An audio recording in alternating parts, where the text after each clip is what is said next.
talk. You can't go half a block without a roadblock. You don't pay at the roadblock, you get your throat shot. Kanan, what is hardcore? Here on Democracy Now!, democracynow.org, The War and Peace Report, I'm Amy Goodman.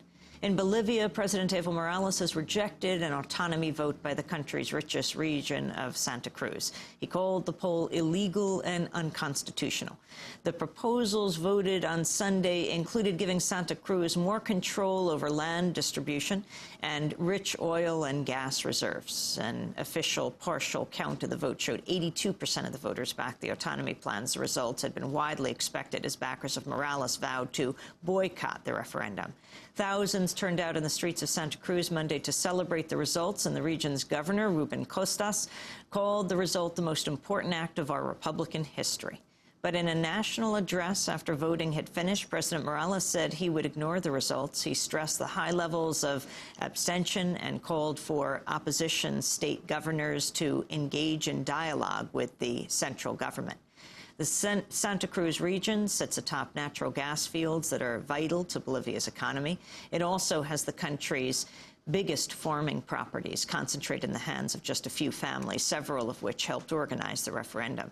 Next month, 3 other opposition-run provinces in Bolivia's eastern lowlands hold their own autonomy referendums. We now go to Bolivia to speak with Jim Schultz. He is the executive director of the Democracy Center in Cochabamba, joining us on the phone. Welcome to Democracy Now!, Jim. Good morning, Amy. How are you? Good. Can you talk about the significance of this vote in oil-rich Santa Cruz, the wealthiest region of Bolivia?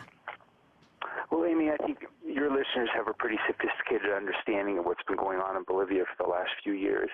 And this vote is part of the package of this period of social and political transformation in the country.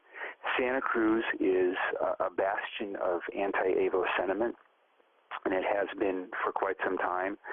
And so this is the latest move led by an elite in Santa Cruz to try to separate itself from what the national government under Morales has been trying to do. What it means in practical terms is very difficult to say. Really, it's a stalemate. I think in terms of the 2 big issues, land reform and gas and oil, I think it means this. On land reform, I think it means that whatever efforts the government has underway in Santa Cruz are completely stalled. I don't see how the Morales government can do anything in terms of land reform in Santa Cruz without sending in the army, and the Morales government's not going to do that. In terms of gas and oil, I think the stalemate works in the other direction. The big buyers of Bolivian gas and oil are Brazil and Argentina. Those are both left-leaning governments that are sympathetic to Morales. They're not going to cut side deals with the regional government in Santa Cruz, and so the monies will continue to flow through the central government. And if Santa Cruz and other regions in that part of the country are going to get a higher cut, it's going to have to be through a negotiation with Morales and the people in La Paz. Who is behind the people of Santa Cruz? Well, Santa Cruz is a region of the country that's, it's much whiter, it's much less indigenous, it's more affluent, and there is this network of wealthy landowners that really drive the politics of the region.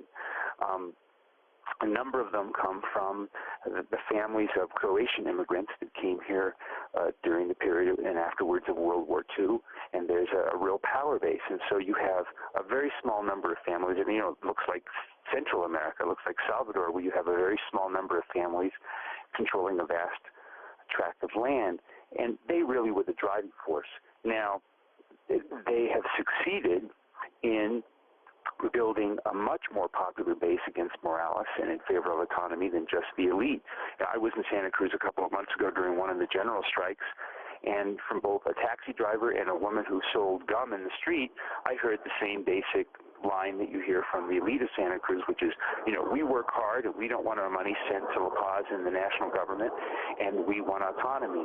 So they've succeeded in building not just a base of the elite, but a base that extends into, certainly the middle class, and I think segments of low-income people in the Santa Cruz region as well.